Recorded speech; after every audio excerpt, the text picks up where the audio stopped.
இருந்தவரும் இருக்கிறவரும் வருகிறவருமாகிய சர்வ வல்லமையுள்ள யாவாகிய யாசுவ மீசியாவுடைய அதிகாரமுள்ள நாமத்தில் கடந்து வந்திருக்கிற ஒவ்வொரு பிள்ளைகளையும் நான் வாழ்த்துகிறேன். யாசுவ தாமே உங்களோடு கூட இருந்து உங்களுடைய மத்தியில் பெரிய காரியங்களை செய்வாராக.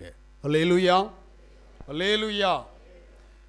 இந்த நாளுக்குரிய வார்த்தையாய் ஆதியாகமத்தினுடைய புஸ்தகம் அதனுடைய 5வது அதிகாரம் 22 24 வரை உள்ள வசனங்களை யாராவது வாசிங்க. ஏனோக்கு முத்துசலாமை பெற்ற பின் 300 வருஷம் தேவனுடைய சஞ்சரித்து கொண்டிருந்து குமாரரையும் குமாரத்திகளையும் பெற்றால் ஏனோக்குடைய நாளெல்லாம் 365 வருஷம். ஏனோக்கு தேவனுடைய சஞ்சரித்து கொண்டிருக்கையில் காணப்படாமற் போனான், தேவன் அவனை எடுத்துக்கொண்டார்.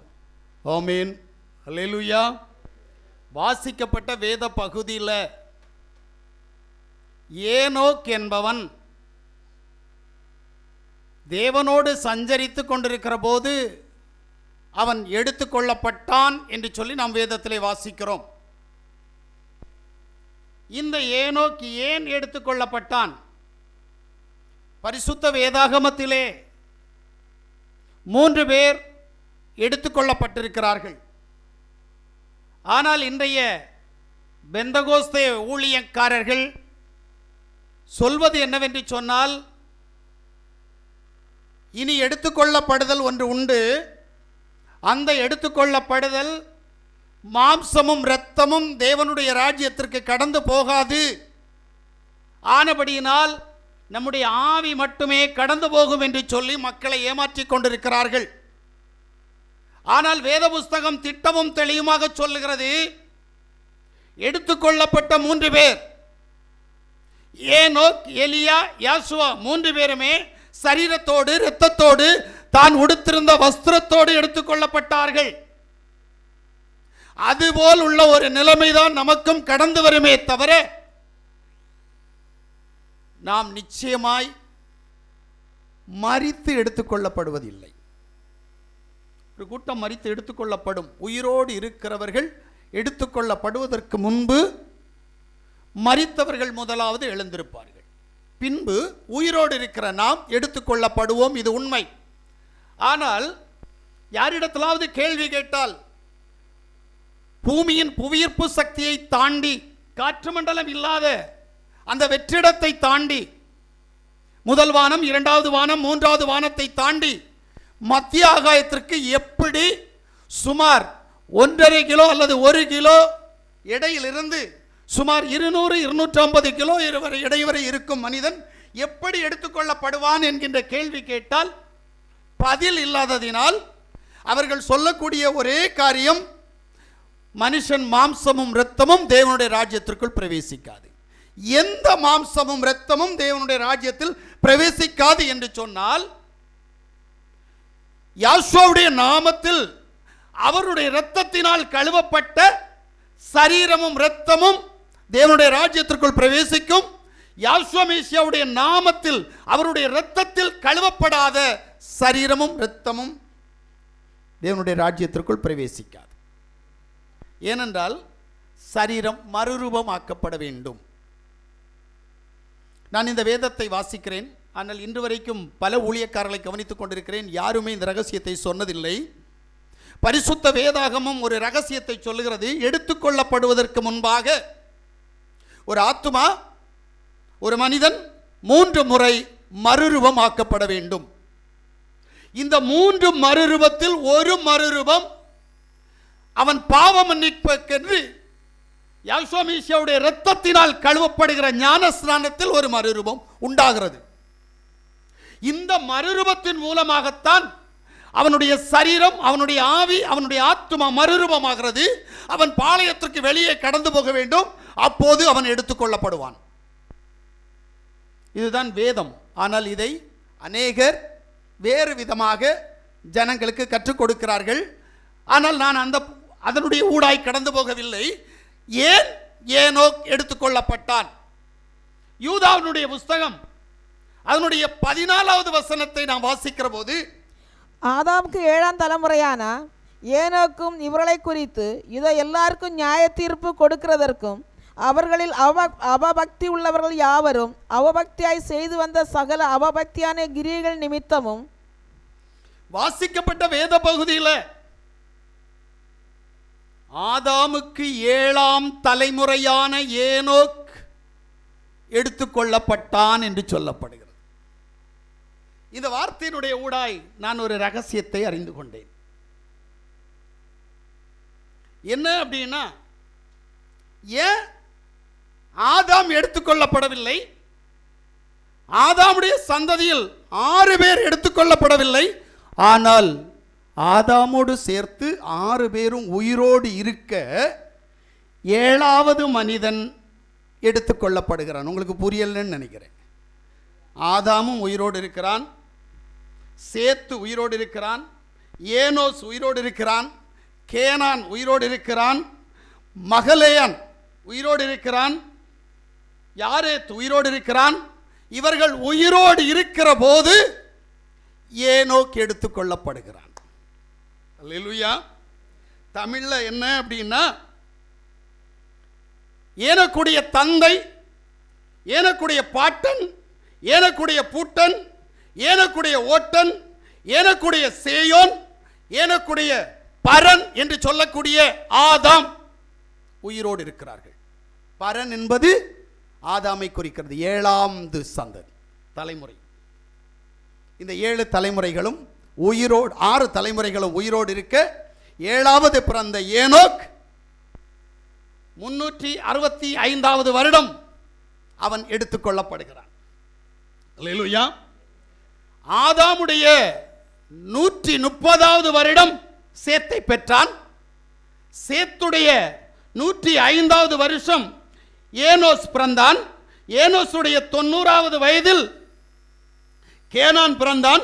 கேனானுடைய 70வது வயதில் மகலேயான் பிறந்தான். மகலேயானுடைய 65வது வயதில் யாரேத் பிறந்தார். யாரேத்துடைய 162வது வயதில் ஏனோக் பிறந்தான். ஆக ஆதாமுடைய 622வது வருஷத்தில் ஏனோக் பிறந்தான். யோசிக்கிறீங்களா? யாரும் சாகல, எல்லாம் உயிரோடு இருக்கிறாங்க. ஆனால் ஏனோக்கு மட்டும், அவனுக்கு மட்டும் அந்த தகுதி ஏன்? இந்த கேள்விக்கான பதிலை நாம் ஆழமாய் உள்ளே கடந்து போக வேண்டும். ஏன் ஏனோக் எடுத்துக்கொள்ளப்பட்டான்? அவனுக்கு முன்ன இருந்த அவங்க அப்பா, அவங்க தாத்தா, அவங்க பூட்டன், அவங்க ஓட்டன், அவங்க சேயான் யாருமே ஆதாமிடத்தில் கற்றுக்கொள்ளவில்லை. ஆதாம் ஏவாள் செய்த பாவம், தேவன் அவர்களை ஏதேன் தோட்டத்திற்குள் அழைத்து கொண்டு போன விதம், ஏவாள் உருவாக்கப்பட்ட விதம், பாவத்தின் சூழ்நிலையால் ஏதேன் தோட்டத்தை விட்டு விரட்டப்பட்டது. இதற்கு பின்பு காயின் நாடு கடத்தப்பட்டது, ஆபேல் மரித்தது, ஆபேலுக்கு பதிலாக தமது சாயலாக சேத் என்பவன் பிறந்தது. எல்லாவற்றையுமே ஆதாம் தன்னுடைய சந்ததியாகிய ஏனோக்குக்கு கற்றுக் கொடுத்திருக்கிறார். ஏனென்றால் சுமார் 308 வருஷம் ஏனோக் ஆதாமோடு கூட சஞ்சரித்துக் கொண்டிருக்கிறான்.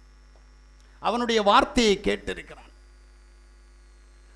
உங்களுக்கு தெரியும், உங்க வீட்டில் இருக்கிற ஒரு வயசானவர்கிட்ட போய் நீங்க கூட உட்கார்ந்து இருந்தோம்னா அவர் கற்றுக்கொண்ட சகல அனுபவங்களை உங்களுக்கு கற்றுக் கொடுப்பார். ஏனோக்குக்கும் ஆதாமுக்கும் இடைப்பட்டவர்கள் யாரும் ஆதாமிடத்தில் கற்றுக்கொண்டார்களா என்று கேட்டால் தெரியவில்லை எனக்கு.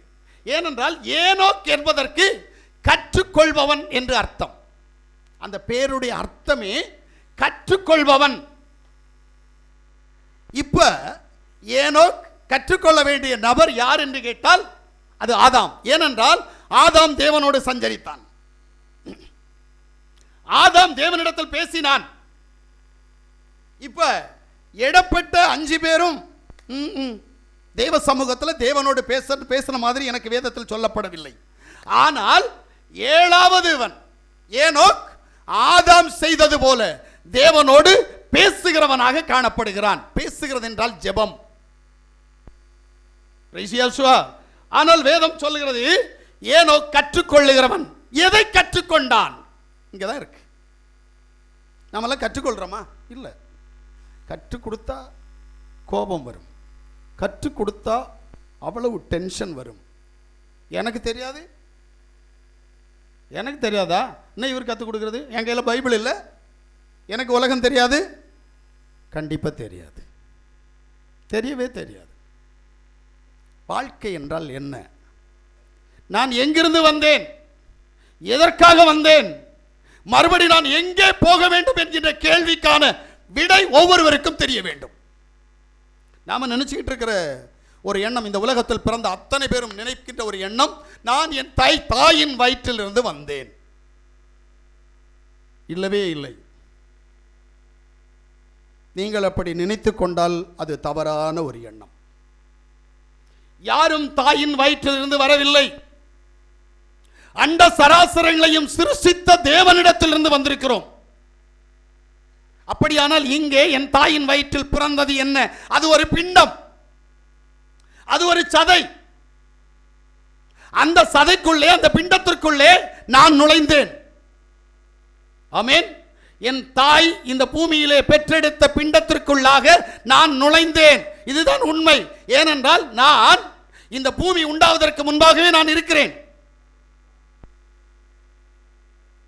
நான் பிறக்கவும் மாட்டேன், நான் இறக்கவும் மாட்டேன். அறிகிற அறிவு ரொம்ப முக்கியம். எனக்கு மரணமும் இல்லை, எனக்கு பிறப்பும் இல்லை.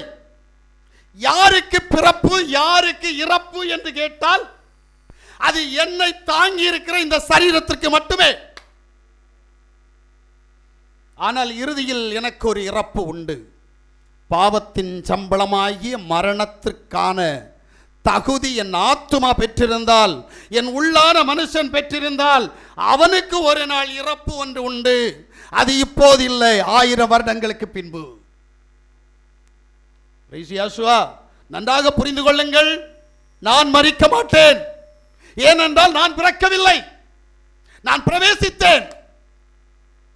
என் தாய் எனக்காக தியாகம் பண்ணி 10 மாதம் கஷ்டப்பட்டு இந்த பூமியிலே ஒரு சரீரத்தை பெற்றெடுத்தார்கள். அந்த சரீரத்திற்குள் நான் என்னை பிரவேசிக்க பண்ணினார் என் தேவன். ஆனபடியினால் எனக்கு நாட்கள் கடந்து போக போக என் சரீரம் வளர ஆரம்பித்தது. ஆமென். நன்றாக புரிந்து கொள்ளுங்கள். இன்றைக்கு அநேகருக்கு இந்த ரகசியம் தெரியவில்லை. என் தாய் என்னை பெற்றாள், என் தாய் என்னை பெற்றாள். இல்லவே இல்லை. எந்த மனுஷனையும் எந்த தாயும் எந்த தகப்பனும் பெறவில்லை. அவர்கள் பெற்றெடுத்தது எக்ஸ்பீரியன்ஸ் டாக்டர்கிட்ட, நர்ஸ்கிட்ட போய் கேளுங்க. பிறப்பிக்க பண்ணுகின்ற அந்த சரீரம் சுமார் 9 மாதங்களில் அந்த சரீர பிண்டம் ஒரு முதிர்ச்சி அடையும். எத்தனாவது நாள் தொப்புள் கொடி, எத்தனாவது நாள் அந்த பிண்டம், அதற்கு கை, அதற்கு கால், அதற்கு இருதயம், அதற்கு கண், அதற்கு காது, அதற்கு தலைமுடி என்று சொல்லி நாட்கணக்கு இருக்கிறது. ஒவ்வொரு நாட்களிலும் என்னென்ன நடக்கும், வயிற்றுக்குள் இருக்கிற அந்த பிண்டத்திற்கு என்ன நடக்கும் என்று சொல்கிறது. ஆனால் அந்த பிண்டத்தில் உயிர் இருக்கும், ஆனால் ஆத்துமா இல்லை. நன்றாக புரிந்து கொள். உயிர் எங்க இருக்குது? ரத்தத்தில் இருக்குது. பிண்டத்தில் ரத்தம் இருக்கும். ரத்தம் இருக்கிறபடியினால் அந்த பிண்டத்திலே உயிர் இருக்கிறது. ஆனால் அதற்கு ஆத்துமா இல்லை. ஒரு குழந்தை பிறந்தவுடனே அந்த குழந்தையை அழுகிறதா இல்லையா என்று பார்ப்பார்கள்.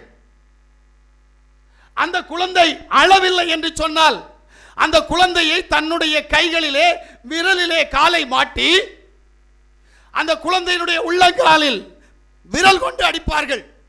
3 முறை அந்த காலிலே அடிப்பார்கள். ஒருவேளை அந்த குழந்தை அழவில்லை என்று சொன்னால், நீங்க நினைக்கிற வெண்டிலேட்டரும் வேவாத லேட்டரும் சொல்றாங்கல்ல, அங்கு கொண்டு போய் வைத்து விட்டு சொல்வார்கள் 24 மணி நேரம் டைம்.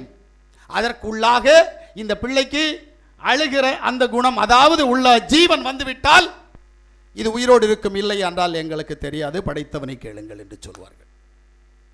ஆனால் அந்த 24 மணி நேரத்தில் மறுபடி முயற்சி செய்வார்கள். அதனுடைய காலிலே அடித்து அதை அள வைப்பார்கள்.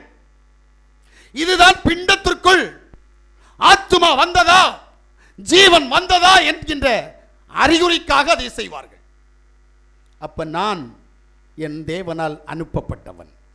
நீங்கள் ஒவ்வொருவரும் தேவனால் அனுப்பப்பட்ட ஆத்துமாக்கள். இந்த ஆத்துமாக்கள் பிண்டத்திற்குள் இருக்கிறீர்கள். ஆனபடியினால் உங்களுக்கு பிறப்பு இறப்பு என்பது இல்லை. உங்களுடைய பிண்டத்திற்கு, அதாவது இந்த சரீரத்திற்கு பிறப்பு இறப்பு என்று இருக்கிறது. பிரைஸ் யேசுவா, அல்லேலூயா. நீங்கள் சரியாக புரிந்து கொள்ள வேண்டும். இப்ப இந்த ஏனோக் முன்னாடி இருந்தவங்க அத்தனை பேரும் மரித்தார்கள், எங்களுடைய ஆதாமோடு சேர்த்து எல்லாரும் மரித்தார்கள். ஆனால் ஏனோக் மரிக்கவில்லை. காரணம், அவன் கற்றுக்கொள்ளுகிறவனாக மாறினான். நாம கற்றுக்கொள்ள மாட்டோம். எனக்கு எல்லாம் தெரியும்னு நினைக்கிறோம். நான் என்கின்ற அகம்பாவம் நம்மிடத்தில் இருக்கிறபடியினால் கற்றுக்கொள்ள முடியவில்லை. நான் உண்மையாக சொல்லுகிறேன், இந்த வேதத்தை இன்னும் நான் கற்றுக்கொள்ளவில்லை. நான் கற்றுக்கொள்வதற்காக முயற்சி செய்து கொண்டிருக்கிறேன். ஆனபடியினால் தேவன் என்னோடு கூட பேசிக் கொண்டிருக்கிறார். எனக்கு இவ்வளவுதான் தெரியும். நான் என்றைக்கு இதை கற்று முடித்து விட்டேன் என்று நினைக்கிறேனோ, நான் வாசித்து முடித்து விட்டேன் என்று நினைக்கிறேனோ, அன்றோடு என்னிடத்தில் இருக்கிற கிருபை என்னை விட்டு அகன்று போகும். இதுதான் உண்மை. ஒவ்வொரு நாளும் நான் குழந்தையாக இருந்து கற்றுக்கொள்ளுகிற சுபாவத்தோடு நான் கற்றுக்கொண்டால் அது எனக்கு பலனை தரும். ஆனால் இங்கே ஏனோக் கற்றுக்கொள்ளும்படியாக இருக்கிறான். ஏனென்றால் மத்தேயு சுவிசேஷம் அதனுடைய 11வது அதிகாரம் 28, 29 வாசிக்கிற போது, வருத்தப்பட்டு பாரம் சுமக்கிறவர்களே, நீங்கள் எல்லாரும் என்னிடத்தில் வாருங்கள், நான் உங்களுக்கு இளைப்பாறுதல் தருவேன். நான் சாந்தமும் மனத்தாழ்மையுமாய் இருக்கிறேன். என் நுகத்தை உங்கள் மேல் ஏற்றுக்கொண்டு என்னிடத்தில் கற்றுக்கொள்ளுங்கள், அப்பொழுது உங்கள் ஆத்துமாக்களுக்கு இளைப்பாறுதல் கிடைக்கும். என்னிடத்தில் கற்றுக்கொள்ளுகிறவனுடைய ஆத்துமாவுக்கு இளைப்பாறுதல் கிடைக்கும், சரீரத்திற்கு இல்ல. ஆத்துமா என்கின்ற உனக்கு இளைப்பாறுதலை தர உன்னை யாவுடைய ராஜ்யத்திற்கு அவர் அழைக்க சித்தமாயிருக்கிறார். எப்போது நீ கற்றுக்கொள்ள முயற்சி செய்து கற்றுக்கொள்ளும் போது. அல்லேலூயா. அப்ப நாம் எதை கற்றுக்கொள்ள வேண்டும் என்கின்ற அறிவு நமக்கு தேவை. வேதம் சொல்லுகிறது, நீதிமொழியின் புஸ்தகம் 30வது அதிகாரம் 4வது வசனம், நாம் கற்றுக்கொள்ள வேண்டிய முதல் பார்ட். வானத்துக்கு ஏறி இறங்கினவர் யார்? காற்றை தமது கைப்பிடிகளில் அடக்கினவர் யார்? தண்ணீர்களை வஸ்திரத்திலே கட்டினவர் யார்? பூமியின் எல்லைகளை எல்லாம் ஸ்தாபித்தவர் யார்? அவருடைய நாமம் என்ன? அவர் குமாரனுடைய நாமம் என்ன? அதை அறிவாயோ? ஆமென். இந்த உலகங்களையும் அண்ட சராசரத்தையும் சிருஷ்டித்த தேவனுடைய நாமம் என்ன? அவருடைய குமாரனுடைய நாமம் என்ன? குமாரன் என்பது சரீரம். மரியாளுடைய வயிற்றில் பிறந்த சரீரம் தான் குமாரம். ஆனால் அண்ட சராசரனை சிருஷ்டித்தவர் அந்த குமாரன் ஆகிய அந்த சரீரத்திற்குள் உள் புகுந்து உள்ளே இருந்து கிரியை செய்து கொண்டிருக்கிறவர் தான் தேவன். சர்வ வல்லமையுள்ள தேவன் மரியாளுடைய வயிற்றில் பிறந்த அந்த பிண்டத்தினுடைய உள்ளாலே இருக்கிறார். ஏனென்றால் எபிரேயருடைய புஸ்தகம் அதனுடைய 2வது அதிகாரம் 14, 15 வாசிக்கிற போது, ஆதலால் பிள்ளைகள் மாம்சத்தை இரத்தத்தையும் உடையவர்களாய் இருக்க அவரும் அவர்களைப் போல மாம்சத்தை இரத்தத்தையும் உடையவரானார். மரணத்துக்கு அதிகாரியாகிய பிசாசானவனை தமது மரணத்தினாலே அழிக்கும்படிக்கும் ஜீவகாலம் எல்லாம் மரண பயத்தினாலே அடிபதனத்துக்குள்ளானவர்கள் யாவரையும் விடுதலை பண்ணும்படிக்கும் அப்படியானார். கேட்டீங்களா? சர்வ வல்லமையுள்ள தேவன் பிள்ளைகள் மாம்சத்தையும் இரத்தத்தையும் உடையவர்களாக இருக்கிறபடியினால் அவரும் அவர்களைப் போல மாம்சத்தையும் இரத்தத்தையும் உடையவராய் இந்த பூமியில் பிரவேசித்தார். நல்லா புரிஞ்சுடுங்க. இப்ப இவருக்கென்று ஒரு நாமம் கொடுக்கப்பட்டது. இந்த நாமம் அவ்வளவு முக்கியம். ஏனென்றால் மத்தேயு சுவிசேஷம் 1வது அதிகாரம் 21வது வசனம் அதை திட்டவும் தெளிவாக சொல்லுகிறது. அவள் ஒரு குமாரனை பெறுவாள், அவருக்கு யாசுவா என்று பெயரிடுவாயாக, ஏனெனில் அவர் தமது ஜனங்களின் பாவங்களை நீக்கி அவர்களை ரட்சிப்பார் என்றான். பாருங்க, இந்த பிள்ளை வாசிச்சது வேதத்தில் இல்லாத வார்த்தையை வாசிச்சது. அப்படிதான் நீங்க நினைப்பீங்க. என்ன அப்படின்னா, யாசுவான்னு எங்க இருக்குது? இங்க பைபிள்ல இயேசுன்னு தானே இருக்குது. ரைட்டு தான். தமிழ்நாட்டிலே முதலாக பிரிண்டிங் மிஷின் அச்சகம் உருவானது. அந்த அச்சகத்தில் ஏற்றப்பட்ட முதல் நூல் இந்த வேதம். இந்த வேதத்தினுடைய பெயர் தம்பிரான் வணக்கம். பைபிள் அல்ல, பரிசுத்த வேதம் அல்ல, தம்பிரான் வணக்கம். அந்த தம்பிரான் வணக்கத்தில் இருந்த மத்தேயு 1:21 என்ன பெயர் கொடுத்திருந்தார்கள் என்று சொன்னால் தம்பிரான் என்று கொடுத்திருந்தார்கள். நன்றாக புரிந்து கொள்ளுங்கள். அதற்கு பின்பு 5-6 பேர் மாறி 5-6 பைபிள் மாறி இன்றைக்கு இருக்கிற இந்த பைபிள் இயேசு என்ற பெயரோடு இருக்கிறது. உங்களுக்கு நன்றாக தெரியும். முதலிலே தம்பிரான், 2வது பராபரன், 3வது சர்வேஸ்வரன், 4வது ஜேசு, 5வது இயேசு, 6வது இயேசு யா. இன்னைக்கு உங்க கையில் இருக்கிறது உங்களுக்கு என்னன்னு உங்களுக்கு தெரியும். இப்படி பெயர் மாற்றம் பண்ணப்பட்டு இருக்கிற பெயர் தான் இந்த வேதத்தில் இருக்கிறது. இந்த பெயரில் ரட்சிப்பா, இந்த பெயரில் மனம் திரும்புதலா என்று கேட்டால் எனக்கு சரியாக தெரியவில்லை, நம்புகிறவருடைய விருப்பம். ஆனால் அவருடைய உண்மையான நாமம் பரலோகத்திலிருந்து தேவ தூதனால் இந்த பூமிக்கு கொண்டு வரப்பட்ட பெயர் யாசுவா மேசியா என்ற பெயர். இந்த பெயரில் என்ன இருக்கிறது என்பதை நாம் அறிய வேண்டும். அல்லேலூயா. வேதம் சொல்லுகிறது அறிந்து கொள்ளும்படியாய். லூக்காவினுடைய புஸ்தகம் 24வது அதிகாரம் 47வது வசனம் சொல்லுகிறது, அன்றியும் மனம் திரும்புதலும் பாவ மன்னிப்பும் எருசலேம் தொடங்கி சகல தேசத்தாருக்கும் அவருடைய நாமத்தினாலே பிரசங்கிக்கப்படவும் வேண்டியது. நல்ல வசனம். யார் சொன்னா தெரியுமா? நீங்க இயேசுன்னு நினைக்கிறவரும் நான் யாசுவான்னு நினைக்கிறவரும் சொல்றது. அன்றியும் மனம் திரும்புதலும் பாவ மன்னிப்பும் எருசலேம் தொடங்கி சகல தேசத்தாருக்கும் அவருடைய நாமத்தில் பிரசங்கிக்கப்பட வேண்டும். அப்ப நாமத்தை எப்படி மாற்ற முடியும்? அவருக்கு என்ன பெயர் இருந்ததோ அதே பெயர் தான். இங்க இருக்கிறவங்களுக்கு என் பேர் கலிஸ்தராஜன்னு தெரியும். இங்க இருக்கிறவங்களுக்கு உள்ள என் பேர் முராய்சன்னு தெரியும், என் பேர் கிறிஸ்துராஜன்னு தெரியும், என் பேர் பிரேரான்னு தெரியும். எனக்கு அப்படி பேர்லாம் இருக்கு. ஆனா எனக்கென்று அங்கீகரிக்கப்பட்ட பெயர், கெஜெட்ல இருக்கிற பெயர், என்னுடைய பாஸ்போர்ட்ல இருக்கிற பெயர், என் ஸ்கூல் சர்டிபிகேட்ல இருக்கிற பெயர், நான் சிக்னேச்சர் பண்ற பெயர் கலிஸ்துராஜ். இந்த பெயரை மாற்ற முடியாது. எத்தனை பேர் எனக்கு இருந்தாலும் சரி, ஆனா எனக்கென்று அதிகாரம் உள்ள ஒன்று பெயர் இருக்கிறது. இதுபோல அண்ட சராசரங்களை சிருஷ்டித்த தேவன் இந்த பூமியில் வந்தது தம்முடைய ஜனத்தின் பாவங்களை மன்னிக்க. அப்ப மன்னிப்புக்குரிய பாவம் என்ன?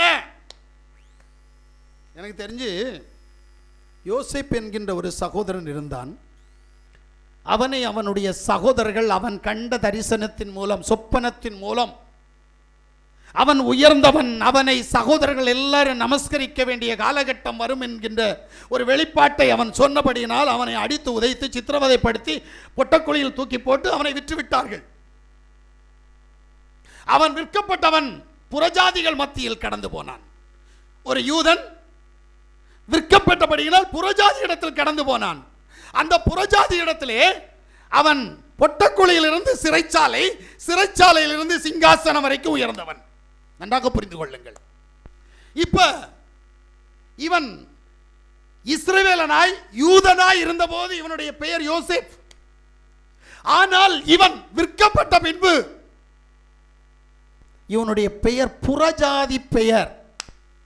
இவனுடைய சொந்த பெயரை மாற்றி இவனுக்கு புறஜாதி பெயர் கொடுக்கப்பட்டது. நன்றாக புரிந்து கொள்ளுங்கள். நான் சொல்லுகிற சம்பவத்தை சரியாக கேளுங்கள்.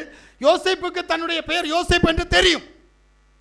அவன் ஒரு யூதன், அவன் ஒரு இஸ்ரவேலன், அவனுக்கு தன்னுடைய பெயர் தெரியும். ஆனாலும் இவன் இஸ்ரவேலில் இருந்து புறஜாதிகள் வசம் கடந்து போனபடியினால் இவன் புறஜாதியாக இருப்பதற்காக இவனுக்கு புறஜாதிகள் கொடுக்கப்பட்ட பெயர் சாப்ராத் பன்னையா. நன்றாக புரிந்து கொள்ளுங்கள். பெயர் மாற்றப்படுகிறது. ஏன் மாற்றப்பட்டது? இவன் எங்களில் ஒருவன், இவன் எங்களோடு சேர்ந்தவன். யூதன் என்றால் வேறு, இவன் எங்களுக்கு இவனுக்கும் சம்பந்தம் இல்லை என்கின்ற ஒரு கொள்கை வந்துவிடும் என்பதற்காக நாங்கள் இவனை விலை கொடுத்து வாங்கிவிட்டோம். ஆனபடியினால் இவன் எங்களுக்கு அடிமை, எங்களுடைய அடிமை எங்களுடையவனாகவே இருக்க வேண்டும். ஆனபடியினால் நாங்கள் இவனுக்கு ஒரு பெயர் வைக்கிறோம். அந்த பெயர் சாப்ராத் பன்னையா. யோசேப் என்ற பெயர் போய்விட்டது. கடந்து போனான் சாப்ராத் பன்னையாவாக.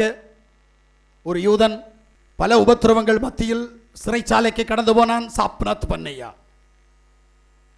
சிங்காசனத்திற்கு கடந்து போனான், ராஜாவுக்கு நேர் ராஜாவாய் அதிகாரம் உள்ளவனாய் கடந்து போனான் சாப்ராத் பன்னையாவாக.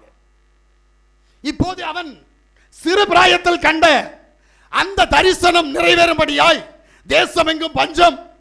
இப்போது அவனுடைய சகோதரர்கள் அவனுடைய தேசத்தில் இவன் யோசேப் என்பதை அறியாமல் எங்கள் ராஜா ஆஸ்தியோடு அந்தஸ்தோடு தானியத்தோடு இருக்கிறார் என்கின்ற சாப்ராத் பன்னையாவை தேடி யோசேப்பின் சகோதரர்கள் கடந்து போனார்கள். கடந்து போன போது யோசேப்புக்கு புரிந்தது, இவர்கள் என்னுடைய சகோதரர்கள். இவன் அவர்களை பரிசோதித்து தனக்கு வேண்டப்பட்ட சகோதரனை அழைத்துக் கொண்டு வந்த பின்பு இவனுடைய தகப்பன் இவனுடைய சகோதரர்கள் எல்லாரும் இவன் வீட்டில் இருக்கிற போது இவனுக்கு அழுகை வருகிறது. இப்பதான் இவன் இஸ்ரவேலனாக மாறுகிறான். மறுபடி புறஜாதி இடத்திலிருந்து வெளியில் வருவதற்கான ஆயத்த நாள் தேவன் உண்டு பண்ணினார். தன்னுடைய தகப்பனும் தன்னுடைய சகோதரர்களும் இருக்கிற அந்த வீட்டிலே தன்னுடைய மனைவி இருக்கிறாள். அவள் புறஜாதி மனைவி. நன்றாக புரிந்து கொள்ளுங்கள். நான் சொல்லுகின்ற சம்பவம் பழைய ஏற்பாட்டின் சம்பவத்தை எதற்கு சொல்லுகிறேன் என்று சொன்னால் வேதத்தின் ஆதாரத்தோடு ஒப்பிட்டு சொல்லிக் கொண்டிருக்கிறேன். தன்னுடைய மனைவி இருக்கிறாள், தன்னுடைய பிள்ளைகள் இருக்கிறது. அந்த இடத்திலே கத்தி அழ ஆரம்பித்தான். அண்ணா, தம்பி, அப்பா, நான் யார் என்று தெரியவில்லையா? நான் தான் உங்களுடைய யோசேப். நான் இந்த தேசத்தில் சாப்ராத் பன்னையாவாக இருக்கிறேன். ஆனால் எனக்கு நீங்கள் வைத்த பெயர் யூதனாய் இஸ்ரவேலனாய் நீங்கள் வைத்த பெயர் யோசேப். நான் தான் யோசேப் என்று கட்டி பிடித்து அரவணைத்து அன்றைக்கு மறுபடியும் யூதனாக, தகப்பனுக்கு பிள்ளையாக, சகோதரருக்கு சகோதரியாக மாறுகிறான். ஆனால் ஒன்றை புரிந்து கொள்ளுங்கள், மனைவியானவளுக்கு புருஷனாகவே இருக்கிறான். இப்பதான் மனைவிக்கு தெரியும், என் புருஷன் சாப்ராத் பன்னையா இல்ல, என் புருஷன் யூதன், இஸ்ரவேலன், அவன் பெயர் யோசேப். கொஞ்சம் புரட்டி போட்டு பாருங்க. நீங்கள் ஆராதிக்கிற இந்த வேதமும் இந்த வேதத்தின் இறைவனும் உங்களுடையவர்கள் அல்ல. முழுக்க முழுக்க யூதர்களுக்கு கொடுக்கப்பட்ட நியாயப்பிரமாண புத்தகம். இந்த புத்தகத்திலே சொல்லப்பட்டிருக்கிற சம்பவம் என்ன என்று சொன்னால், நான் யூதர்களின் தேவன், நான் யூதர்களின் தேவன். தமிழ்நாட்டின் தேவனோ, தமிழர்களின் தேவனோ, இந்தியர்களின் தேவனோ அல்ல, ஆங்கிலேயர்களின் தேவன் அல்ல. நான் யூதர்களின் தேவன். நான் ஒரு எபிரேயன், என்னுடைய ஜனம் எபிரேய ஜனம். நான் ஒரு இஸ்ரவேலன், என்னுடைய பெயர் யாசுவா தான்.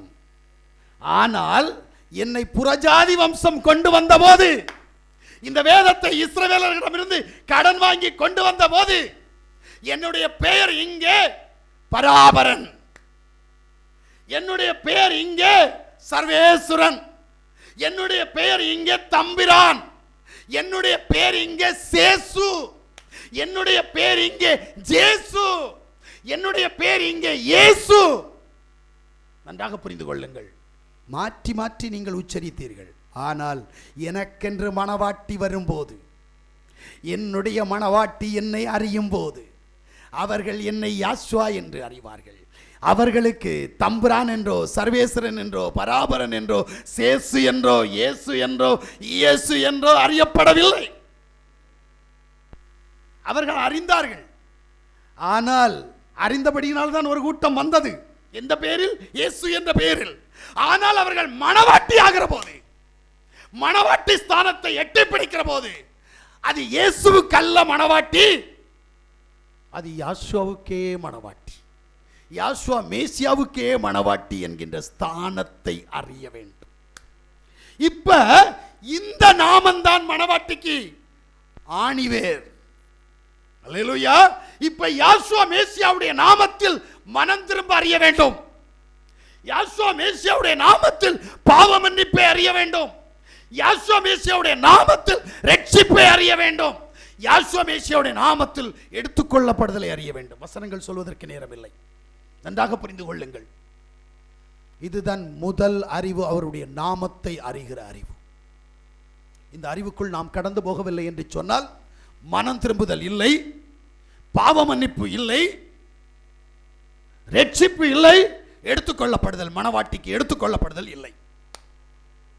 நீ இயேசு நாமத்தில் இருந்தால் மணவாட்டி ஆக முடியாது. நீ ஜீசஸ் நாமத்தில் இருந்தால் மணவாட்டி ஆக முடியாது. ஏனா மணவாட்டி என்பவள் அவளுடைய உண்மையான நாமத்தை தரித்து அந்த நாமத்தை வெளிப்படுத்த வேண்டும், அந்த நாமத்தை அறிக்கை செய்ய வேண்டும். அப்பதான் நீ மணவாட்டி. இத அவருடைய ஜனம் கற்றுக்கொள்ளுகிற ஜனம் கற்றுக்கொள்ள வேண்டும். இரண்டாவதாக எபிரேயருடைய புஸ்தகம் 11வது அதிகாரம் அவருடைய 5வது வசனத்தை வாசிக்கிற போது, விசுவாசத்தினாலே ஏனோக்கு மரணத்தை காணாதபடிக்கு எடுத்துக்கொள்ளப்பட்டான். தேவன் அவனை எடுத்துக்கொண்டபடியினாலே அவன் காணப்படாமற் போனான். அவன் தேவனுக்கு பிரியமானவன் என்று அவன் எடுத்துக்கொள்ளப்படுவதற்கு முன்னமே சாட்சி பெற்றான். வாசிக்கப்பட்ட வேத பகுதியில் ஏனோக்கு ஏன் எடுத்துக்கொள்ளப்பட்டான் என்று சொன்னால் அவன் விசுவாசித்தான். அல்லேலூயா. நன்றாக புரிந்து கொள்ளுங்கள். இன்றைக்கு அநேகருக்கு 199 பேருக்கு விசுவாசம் என்றால் என்னவென்று தெரியாது. ஆனால் இவர்களிடத்தில் நம்பிக்கை இருக்கிறது. அது இங்க இருக்கிறவர்களாக இருந்தாலும் சரி, இந்த உலகத்தில் பரவி இருக்கிற வேத புஸ்தகத்தை நம்பி இருக்கிற எல்லாருக்கும் சரி. விசுவாசம் இல்லை, நம்பிக்கை இருக்கிறது. விசுவாசம் என்றால் என்ன? அறிகிற அறிவு ரொம்ப முக்கியம். உடனே சொல்லுவாங்க, எபிரேயர் 11வது அதிகாரம் 1வது வசனம் சொல்லுகிறது, நம்பப்படுகிறவைகளின் உறுதியும் காணக்கூடாதவைகளுடைய நிச்சயமாயிருக்கிறது. எது நம்புறது, எது காணக்கூடாதது? நீ பார்க்காதது எது சொல்லு, தெரியுமா என்று கேட்டால் இல்லை. அந்த ஒரு வார்த்தையை மனப்பாடம் பண்ணி வச்சிருப்போம், அதனுடைய ஆழம் தெரியாது. ஆனால் வேத புஸ்தகம், யாக்கோபனுடைய புஸ்தகம் 2வது அதிகாரம் அதனுடைய 17வது வசனமும் 26வது வசனத்தை யாராவது வாசிங்க. அப்படியே விசுவாசமும் கிரியைகள் இல்லாதிருந்தால் தன்னில் தானே செத்ததா இருக்கும். இப்பதானே உங்களுக்கு தெரியும் ஒரு மனப்பாடம். விசுவாசமானது நம்பப்படுகிறவர்களின் உறுதியும் காணக்கூடாதவர்களுடைய நோச்சு. இங்க செத்து போச்சுங்க அந்த வசனம், இங்க செத்து போச்சு, இந்த இடத்துல செத்து போச்சு. இப்போ அந்த வசனத்தை மறுபடியும் வாசிங்கம்மா. அப்படியே விசுவாசமும் கிரியை இல்லாதிருந்தால் தன்னில் தானே செத்ததா இருக்கும். அப்ப விசுவாசம் என்பது கிரியை இருக்க வேண்டும். கிரியை இல்லாத விசுவாசம் செத்தது என்று சொல்லப்படுகிறது. இருக்குதா விசுவாசம்? அல்லேலூயா. 26 என்ன சொல்லுது? ஆதலால் மனுஷன் விசுவாசத்தினாலே மாத்திரமல்ல கிரியையினாலேயும் நீதிமானாக்கப்படுகிறான் என்று நீங்கள் காண்கிறீர்களே. அப்ப இங்க என்ன அப்படின்னா, தேவனுடைய பிள்ளை ஆகணும்னா, தேவனுடைய மணவாட்டி ஆகணும்னா கிரியை வெளிப்படணும். கிரியை இல்லை அப்படின்னா அவுட், தேவ சமூகத்தில் இருக்க முடியாது. நன்றாக புரிந்து கொள்ளுங்கள். நடிக்கலாம், தேவ பக்தியின் வேஷத்தை தரித்து அதனுடைய பலனை மறுதலிக்கிற ஒரு கூட்டம் என்று சொல்லுது. எனக்கு தெரிஞ்சு யூதாஸ் அதிசயம் செஞ்சானா ஆமா, அற்புதம் செஞ்சானா ஆமா, பிரசங்கிச்சானா ஆமா, யாசுவாவே மெய்யான தேவன் சொன்னானா ஆமா, எல்லாத்தையும் சொன்னவனுக்கு எல்லாத்தையும் செஞ்சவனுக்குள்ள பிசாசு நுழைஞ்சு முத்தமிட்டு காட்டி கொடுத்தானே. ஏன்? இங்க அநேகர் இருக்கிறீர்கள். ஏனென்றால் விசுவாசம் அல்லாது அது நம்பிக்கை. அது ஆபத்து நேரத்தில், பிரச்சனை நேரத்தில், போராட்ட நேரத்தில் நம்பிக்கை குறையும், விசுவாசம் குறையாது. விசுவாசத்தை பல பார்ட் படிக்கட்டா வச்சிருக்கிறார் எங்க அப்பா. அறிகிற அறிவு, விசுவாசத்தை பற்றி நிறைய பேர் கத்துக்கணும். இங்க என்ன சொல்றார் அப்படின்னா, விசுவாசம் என்பது கிரியையில வெளிப்படணும். ஏன்னா எபிரேயருடைய புஸ்தகம் 11வது அதிகாரம் அதனுடைய 8வது வசனத்தையும் 7வது வசனத்தையும் வாசிங்க. ஆபிரகாம் தான் சுதந்திரமாக பெறப்போகிற இடத்திற்கு போகும்படி அழைக்கப்பட்ட போது கீழ்ப்படிந்து தான் போகுமிடம் இன்னதென்று அறியாமல் புறப்பட்டு போனான். விசுவாசத்தினாலே நோவா தற்காலத்திலே காணாதவைகளை குறித்து தேவ எச்சரிப்பு பெற்று பயபக்தி உள்ளவனாகி தன் குடும்பத்தை ரட்சிப்பதற்கு பேழையை உண்டு பண்ணினான். அதனாலே அவன் உலகம் ஆக்கினைக்குள்ளானதென்று தீர்த்து விசுவாசத்தினால் உண்டாகும் நீதிக்கு சுதந்திரவாளி ஆனான். தகப்பன் சொல்றீங்களே, அவருடைய விசுவாசம் என்ன தெரியுமா? கிரியையா. உலகம் ஃபுல்லா அழிஞ்சிச்சு, ஆனா அவனும் குடும்பம் அழியாம இருக்கிறதுக்கு விசுவாசத்தினுடைய கிரியைக்கு என்ன செஞ்சான்? பேழை கட்டினான். உங்கள்கிட்ட என்ன இருக்குது? கிரியை. அப்புறம் விசுவாசம்ன்ற நம்பப்படுகிறவர்களின் உறுதியும் காணக்கூடாதவர்களுடைய நிச்சயமும். நம்பிக்கை தான் உனக்கு இது. இந்த நம்பிக்கை, உண்மை சொல்றேன், மறுபடியும் சொல்றேன், எனக்கு பிரச்சனை நேரத்தில் நம்பிக்கை தளர்ந்து போகும், எனக்கு போராட்ட நேரத்தில் நம்பிக்கை தளர்ந்து போகும். ஆனால் விசுவாசம் என்ன செய்யாது? போகாது. விசுவாசம் இருந்தால் பெருகும். ஆபத்து நேரத்தில், பிரச்சனை நேரத்தில், போராட்ட நேரத்தில் தான் விசுவாசத்தினுடைய கிரிய வெளிப்படணும். புரிந்துகொள். பணம் நிறைய இருக்குது, கத்தையா இருக்குது, நல்ல சமாதானமா இருக்குது, சந்தோஷமா இருக்கிற நேரத்தில் விசுவாசம்னு சொன்னா அது விசுவாசம் கிரிய செய்யாது. இங்க உன் விசுவாசத்தை காட்ட முடியாது. விசுவாசத்தை எப்ப காட்டணும்னா உபத்திரவத்தில் காட்டணும், பிரச்சனையில காட்டணும், போராட்டத்தில் காட்டணும், மன கஷ்டத்தில் காட்டணும், இழப்புல காட்டணும். முடியுமா? அங்கதான் விசுவாசம். ஆனா இங்க இருக்கிற அநேகரை பார்க்கிறேன், பிரச்சனைன்னு வந்தா கடவுளையே விட்டுருவாங்க. அப்புறம் நான் தான் கடவுள்னுவாங்க. யாரு? பிரணாம போல, பாலாசி லாரியை போல இவங்களும் சொல்லுவாங்க, நானும் கடவுள் தான், நானும் கடவுள் தான், நானும் கடவுள் தான். கொஞ்சம் யோசித்து பாருங்களேன். இல்லை, நீ மாறணும். நீ மாறல அப்படின்னா நீ அவருடைய பிள்ளையா இன்னைக்கு இருக்க முடியாது, நாளைக்கு பொண்டாட்டி. ஏன்னா வேதம் சொல்லுது, இப்போது நீங்கள் பிள்ளைகளாக இருக்கிறீர்கள், இனி நான் இருக்கிற வண்ணமாய் இருப்பீர்கள், அப்போது நீங்கள் மனவாட்டி. அந்த ஸ்தானத்தை அடையணும்னா இன்னைக்கு நீ சரண்டர் ஆகணும். ஒரு நாளும் தலையை தூக்கி நான் தான் நிற்காத. இன்னைக்கு வேணும்னா 4 காசு கிடைக்கும், உடம்புல நல்ல பலன் இருக்கும், திறமை இருக்கிற நேரம், வலு இருக்கிற நேரம் நான் தான் காட்டி ஊழியத்தையும் ஊழியக்காரனையும் சபையும் சபை விசுவாசிகளையும் எதிர்க்கலாம். நாளைக்கு உனக்கு புரியல. தேவ சமூகத்தில் முதல்ல நீ சரண்டர் ஆகணும். இல்லைன்னா உன்னை சரண்டர் பண்ணுவார் அவர். அவர் பண்ணார் ஒன்னலன்னு அந்த கஷ்டம். அவர் உனக்கு தண்டனை தந்தா அந்த தண்டனை மிக ஜாஸ்தியா இருக்கும். நீயா மனம் திரும்பினா தப்பிட்ட. நல்லா புரிஞ்சுடுங்க. இப்ப இங்க விசுவாசம் கிரியையில இருக்குது. ஆதியாகமத்தினுடைய புஸ்தகம் 22வது அதிகாரம் 1ல இருந்து 12 வரைக்கும் நம்ம வாசிச்சோம்னா, ஆபிரகாம்கிட்ட தேவன் சொல்றார், உன் ஏக புத்திரன், நீ தவம் இருந்து பெற்றுக்கொண்ட மகனை பலி செலுத்தி உன்னுடைய விசுவாசத்தை சோதிச்சு பார்க்கணும். அது வரைக்கும் பொண்டாட்டி பேச்சு கேட்டுட்டு இருந்தவன் விசுவாசத்தில் வல்லவனாக, உங்களுக்கும் எனக்கும் தகப்பனாக, அங்கதான் அவன் ஒரு கிரியை செய்தான். யாரிடத்திலும் சொல்லாமல் தனக்கு இருந்த ஒரே வாரிஸ், ஒரே சுதந்திர பாகத்தை பலி செலுத்த அர்ப்பணித்தான். கட்டை அடுக்கி கட்டைக்கு மேல வச்சு பையனை கையங்காலையும் கட்டி கத்தி கொண்டு குத்துற நேரத்தில் தேவனுடைய வல்லமையுள்ள சத்தம் புறப்பட்டு வந்தது. ஆபிரகாமே ஆபிரகாமே, பிள்ளையாண்டான் மேல் கை வைக்காதே, உன்னை நான் பரிசோதித்தேன். முடிஞ்சு. எப்படி உன்கிட்ட இருக்குது இந்த விசுவாசம்? இந்த விசுவாசம் இருக்குதா? இல்லையே, எடுத்துக்கொள்ளப்படுவ நீ. நல்லது.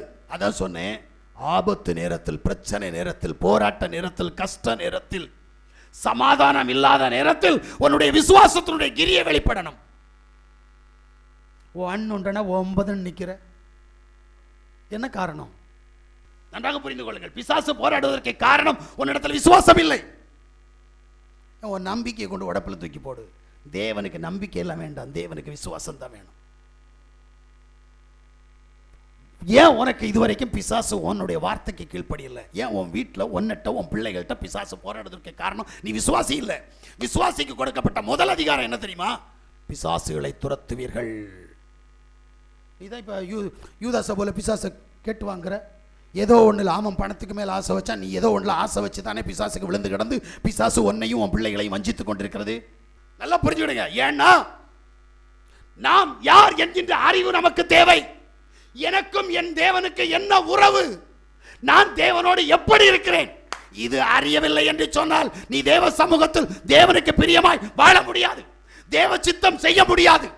பிசாசானவன் உன்னை ஆண்டு கொள்வான். ஏனென்றால் விசுவாச கிரியை இல்லை. விசுவாச கிரியே இல்லை. நம்பிக்கையை விசுவாசம்னு நம்பிக்கிட்டு இருக்கிற. இது எனக்கு விசுவாசம், இது எனக்கு விசுவாசம், நான் விசுவாசி விசுவாசி. நோ, நீ கண்டிப்பாக பிசாசை ஜெயிக்க முடியாது. பிசாசு உன்னை ஆண்டு கொள்வான். ஆண்டு கொள்வான் என்று சொன்னால் ஒரு புருஷன் தன் மனைவியை ஆண்டு கொள்ள வேண்டும். ஆமென். இதான் உண்மை. இந்த ஆண்டு கொள்வது ஏன் உன்னிடத்திலும் உன்னுடைய பிள்ளைகளிடத்திலும் கடந்து வருகிறது? அறிகிற அறிவு ரொம்ப முக்கியம். ஏனோ கற்றுக்கொள்கிறவன் நீ கற்றுக்கொண்டாயானால் இதை கற்றுக்கொண்டிருப்பாய். என் பிள்ளை என்ன பாவம் செய்யவில்லை, என் பிள்ளைக்கு எந்த பாவமும் தெரியாது. ஆனால் அந்த பிள்ளை இன்றைக்கு வஞ்சிக்கப்படுகிறது என்று சொன்னால் ஏன்? என்னுடைய கிரிய நிமித்தம், தாய் தகப்பனுடைய கிரிய நிமித்தம் பிள்ளைகள் வஞ்சிக்கப்படுகிறார்கள். இதை அறிந்தால் நீ விசுவாசத்தினுடைய ஊடாய் கடந்து போவாய். மூன்றாவது ஒரு சம்பவம், எபிரேயருடைய புஸ்தகம் 11வது அதிகாரம் 5வது வசனம் சொல்லுகிறது, விசுவாசத்தினாலே மரணத்தை காணாதபடிக்கு எடுத்துக்கொள்ளப்பட்டான். தேவன் அவனை எடுத்துக்கொண்டபடியினாலே அவன் காணப்படாமல் போனான். அவன் தேவனுக்கு பிரியமானவன் என்று அவன் எடுத்துக்கொள்ளப்படுவதற்கு முன்னமே சாட்சி பெற்றான். அவனை எடுத்துக்கொள்வதற்கு முன்பாகவே சாட்சி கொடுத்திருக்கிறார். நீ எத்தனை பேர் தேவனுக்கு பிரியமான வாழ்க்கை வாழ்ந்து கொண்டிருக்கிறாய்? நீ சொல்றதெல்லாம் என் கடவுள் யெகோவா இல்ல, என் கடவுள் ஜீசஸ் இல்ல, என் கடவுள் இயேசு இல்ல, என் கடவுள் யாவா, என் கடவுள் யாசுவான்னு சொல்றியே, இந்த தேவனுக்கு எத்தனை பேர் பிரியமா இருக்கிற? பொண்டாட்டிக்கு பிரியமா இருந்தா, மாப்பிளைக்கு பிரியமா இருந்தா, மக்களுக்கு பிரியமா இருந்தா பத்தாது. அண்ணனுக்கு பிரிய, தம்பிக்கு பிரியம், மாமனுக்கு பிரியம், மச்சானுக்கு பிரியம். அது பிசாசின் சந்ததி. இவனையெல்லாம் தேவன் ஒரு நாளும் தன் கையில் எடுக்க மாட்டார். அவருக்கு பிரியமானவன் யார் என்று பார்க்கிறார். அல்லேலூயா. நாம் அவருக்கு பிரியமானவனா இருக்கிறோமா? அப்போஸ்தலருடைய புஸ்தகம் 13வது அதிகாரம் அதனுடைய 22வது வசனத்தை வாசிக்கிற போது, பின்பு அவர் அவனை தள்ளி தாவீதை அவர்களுக்கு ராஜாவாக ஏற்படுத்தி, ஈசாயின் குமாரனாகிய தாவீதை என் இருதயத்துக்கு ஏற்றவனாக கண்டேன், எனக்கு சித்தமானவைகளை எல்லாம் அவன் செய்வான் என்று அவனை குறித்து சாட்சியும் கொடுத்தார். வாசிக்கப்பட்ட வேத பகுதியில் தேவன் சவுலை குறித்து சாட்சி கொடுக்கிறார். ஏன்? அவன் அவருடைய விருப்பத்தை செய்கிறான். நீ யாருடைய விருப்பத்தை செய்கிற? முதல்ல உன் விருப்பத்தை நீ செய்வ, ரெண்டாவது உன் மாப்பிள்ளைக்கு விருப்பத்தை, மூணாவது உன் பொண்டாட்டி விருப்பத்தை, நாலாவது உன் பிள்ளைகளுடைய விருப்பத்தை, அஞ்சாவது மாமியார் மாமனார் தகப்பன் தாய் இவருடைய விருப்பத்தை தான் நீ செய்து கொண்டிருக்கிறாய். ஆனபடினால்தான் உன்னிடத்தில் சத்துரு கடந்து வந்து உன்னுடைய சிந்தனைகளை மாற்றுகிறான், உன்னுடைய செயல்களை மாற்றுகிறான். நீ பிசாசுக்குரியவனாய் பிசாசுக்குரியவர்களாய் மாறிக்கொண்டிருக்கிறாய். நான் ஒன்று சொல்றேன், உன்னையோ உன்னுடைய குடும்பத்தையோ பிசாசு சேதப்படுத்தக்கூடாது. அதுக்கு நீ என்ன செய்யணும்னா தேவனுக்கு பிரியமான பிள்ளையா இருக்கணும். முடியுமா? என்னதான் சொன்னாலும், என்னதான் எச்சரிப்பின் சத்தம் கடந்து வந்தாலும் நான் இப்படித்தான் இருப்பேன். அப்ப எப்படி? யாவுக்கு பிரியமான வாழ்க்கை. தானியேலை குறித்து சாட்சி சொன்னார். ஏன்? யோபுவை குறித்து சாட்சி சொன்னார். பென்யமீனை குறித்து சாட்சி சொன்னார். இந்த சாட்சிகள் உங்களுக்கு தெரியுமா? ஏன் உன்னை பற்றி சாட்சி இல்லை? உன் சபையில சாட்சி இல்லை, உன் ஊழியக்காரன்ட்ட சாட்சி இல்லை, உன் விசுவாச ஜனத்திடத்தில் சாட்சி இல்லை. ஏன்? சாட்சி உள்ள வாழ்க்கை வாழணும்னு சொல்லி தேவன் சொல்லி இருக்க, நீ சாட்சியை இழந்துகிட்டு இருக்கிற. அல்லேலூயா. நாலாவது ஒரு காரியம், எபிரேயருடைய புஸ்தகம் 11:4 வாசிங்க. விசுவாசத்தினாலே ஆபேல் காயினுடைய பலியிலும் மேன்மையான பலியை தேவனுக்கு செலுத்தினான். அதனாலே அவன் நீதிமான் என்று சாட்சி பெற்றான். அவனுடைய காணிக்கைகளை குறித்து தேவனே சாட்சி கொடுத்தார். அவன் மரித்தும் இன்னும் பேசுகிறான். ஏன்? செத்தவன் இன்னும் பேசிக் கொண்டிருக்கிறானாம். நான் அதான் சொன்னேன், அவனுடைய சாவு எங்கே என்று கேட்டால் சரீரத்தில். அவன் இன்னும் வாழ்கிறான். ஏன் வாழ்கிறான்? அவனுடைய விசுவாச கிரியை காணிக்கையில் வெளிப்பட்டது. அவன் கொடுத்த காணிக்கையில் வெளிப்பட்டது. எப்படிப்பட்ட காணிக்கை கொடுத்தான்? மேன்மையான காணிக்கையை செலுத்தினான். நாம் இன்றைக்கு எப்படிப்பட்ட காணிக்கையை செலுத்துகிறோம்? அறிகிற அறிவு ரொம்ப முக்கியம். எபிரேயருடைய புஸ்தகம் 11:5, விசுவாசத்தினாலே ஏனோக்கு மரணத்தை காணாதபடிக்கு எடுத்துக்கொள்ளப்பட்டான். தேவன் அவனை எடுத்துக்கொண்டபடியினாலே அவன் காணப்படாமற் போனான். அவன் தேவனுக்கு பிரியமானவன் என்று அவன் எடுத்துக்கொள்ளப்படுவதற்கு முன்னமே சாட்சி பெற்றான். நல்ல கேளுங்க, தேவ சமூகத்தில் சாட்சி பெறுறது ரொம்ப ரொம்ப முக்கியம். தேவன் உன்னை குறித்து சாட்சி சொல்லணும். முடியுமா? தேவ சாட்சி இருக்கா? இல்லைங்க. நீங்க என்ன நினைக்கிறீங்க அப்படின்னா, ஏதாவது எங்களுக்கு ஒரு அற்புதம் நடந்துராதா, ஏதாவது ஒரு அதிசயம் நடந்துராதா, கண்டிப்பா நடக்கும், கண்டிப்பா உங்க எல்லாருக்கும் நடக்கும். ஆனா அந்த அற்புதம் அடையாளங்கள் எல்லாம் சீக்கிரம் ஒளிஞ்சு போகும். ஏன்னா என்ன காரணம் அப்படின்னா, மோசே அற்புத அடையாளங்கள் செய்த போது மந்திரவாதியும் செஞ்சான். கொஞ்சம் யோசிக்கணும். நமக்கு அதானே வேணும். அங்க போனா அப்படி நடக்குது, இங்க போனா இப்படி நடக்குது, இது என்ன கேள்வி கேட்கிறீங்களா? இங்க இல்லாதது எங்கேயும் இல்லை. இது மோசே. இந்த மோசே அதையெல்லாம் ஒரு நாள் அவனுடைய கோலினால் விழுங்கி போடுவான். அல்லேலூயா. இங்க இருந்து வரக்கூடிய ஆசீர்வாதம் தான் உன்னை நிரப்பும். அப்ப நீ அதுக்கு சாட்சி பெறணும். அல்லேலூயா. வாசிங்க ஆதியாகமத்துடைய புத்தகம் 5வது அதிகாரம் 24வது வசனத்தை. ஏனோக்கு தேவனோட சஞ்சரித்து கொண்டிருக்கையில் காணப்படாமல் போனான், தேவன் அவனை எடுத்துக்கொண்டார். இங்க சொல்லப்பட்ட வேதம் என்ன அப்படின்னா, ஏனோக் தேவனோடு சஞ்சரித்து கொண்டிருக்கையில் அவன் எடுத்துக்கொள்ளப்பட்டான். சஞ்சரிக்கிறது என்று சொன்னால் தேவனோடு பேசுவது.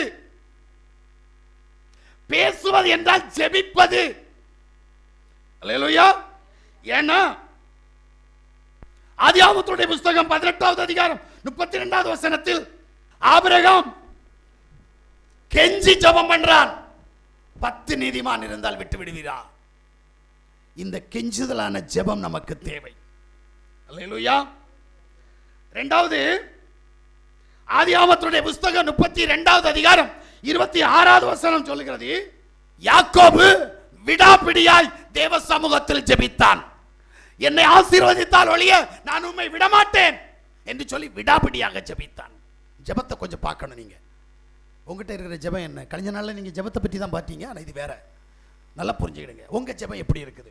மூணாவது ஒரு காரியம், உபாகமத்தினுடைய புத்தகம் 9வது அதிகாரம் 18வது வசனம், மோசேயை போல உபவாசித்து ஜெபம் பண்ண வேண்டும். 4வது ஒரு காரியம், மத்தேயு சுவிசேஷம் 15வது அதிகாரம் 27வது வசனத்தின்படி, கானானிய ஸ்திரீ தன்னை தாழ்த்தி ஜெபித்தது போல ஜெபத்தில் தாழ்மை இருக்கணும். இருக்கா? 5வது காரியம், 1 சாமுவேல் 1:15 படி அன்னாள் தன்னுடைய இருதயத்தை ஊற்றி ஜெபித்தாள் என்று சொல்லப்படுகிறது. உன் ஜெபம் எப்படி இருக்குது? வாய் ஜெபிக்கும், இருதயம் வேற எங்கேயோ இருக்கும். எப்படிங்க நீ பேச முடியும் அவர்கிட்ட? உன்னுடைய ஆவி ஆத்தும சரீரம் 3 ஒருமனப்பட்டால் ஒழிய தேவனிடத்தில் பேச முடியாது. பிசாசிட்ட ஈஸியா பேசிடலாம், உனக்கு நீயே பேசிக்கொள்ளலாம். தேவனிடத்தில் பேச வேண்டுமானால் உன்னிடத்தில் இருக்கிற 3 பாகங்களும் ஒன்றாக நிற்க வேண்டும், ஒருமனப்பட வேண்டும். நீ அடுத்தவனோடு ஒருமனப்படுகிறாயோ இல்லையோ, நீ ஒன்னில் நீயே ஒருமனப்பட வேண்டும். அல்லேலூயா. அப்போஸ்தலர் 12:5 வாசிங்க. ஆதி திருச்சபை ஜெபத்தின் மூலமாய் விடுதலையை பெற்றுக்கொள்ள வேண்டும் என்கிற வைராக்கியத்தோடு ஜெபித்தார்கள். சங்கிலிகள் கலந்தது, கதவுகள் திறந்தது, கட்டுகள் உடைந்தது, விடுதலை பெற்றுக்கொண்டான். யாக்கோபனுடைய புத்தகம் 7:17 எலியா கருத்தாய் ஜெபித்தான். ஜெபத்தின் மூலமாய் வல்லமை வெளிப்பட்டது, இயற்கைக்கு மேற்பட்ட சக்திகள் வெளிப்பட ஆரம்பித்தது. ஆம் பிரியமான தேவஜனமே, நீ யோனோக்கை போல எடுத்துக்கொள்ளப்பட வேண்டுமானால் இந்த 6 காரியங்களும் உன்னிட்ட இருக்கணும். என்ன? ஏனோக்கை போல நீ கற்றுக்கொள்ளுகிறவனாய், தேவனை விசுவாசிக்கிறவனாய், யாவுக்கு பிரியமானவனாய், யாவுடைய விருப்பம் செய்கிறவனாய், யாவுக்கு கொடுக்கிறவனாய், யாவுடைய சாட்சி பெற்றவனாய், யாவுடைய கூட சஞ்சரிக்கிறவனாய் நீ மாற வேண்டும். முடியுமா? இல்லையே. இதுல ஏதாவது நம்மகிட்ட இருக்கா? அப்புறம் நானும் எடுத்துக்கொள்ளப்பட போறேன், நானும் எடுத்துக்கொள்ளப்பட போறேன்னா எங்க போற? எடுத்து கொல்லப்பட போற. புரியலையா? எடுத்து கொல்லப்பட போற. ஏன்னா என் தேவ சமூகத்துல இஸ்ரவேல் ஜனங்களுக்குள்ள எடுத்து கொல்லப்பட்டவர்கள் உண்டு, எடுத்து கொல்லப்பட்டவர்கள் உண்டு. வேதத்துல எல்லாத்துக்குமே சாட்சி இருக்குது. எடுத்து கொல்லப்படுகிறவர்கள், எடுத்து கொல்லப்படுகிறவர்கள். நீ யார்? நீ எந்த லிஸ்ட்ல இருக்கிற? அப்ப ஏனோக்க முன்மாதிரியாக வைத்து நீயும் நானும் இந்த 6 காரியத்தினுடைய ஊடாய் நாம உண்மையாய் இருந்தால் நிச்சயமாய் ஏனோக் ஆதாமிடத்தில் கற்றுக்கொண்டது போல நீயும் தேவ சமூகத்தில், வேதத்தில், ஆசாரியனிடத்தில், யாசுவாவிடத்தில் கற்றுக்கொள்ள முடியும். கற்றுக்கொண்டு கீழ்ப்படிந்தால் அவருடைய சமூகத்தில் அவரோடு கூட நீ எடுத்துக்கொள்ளப்படுவாய். தேவன் தாமே உங்களை ஆசீர்வதித்து அவருடைய நித்தியத்திற்குள் அவர் உங்களை நடத்துவாராக. ஆமென்.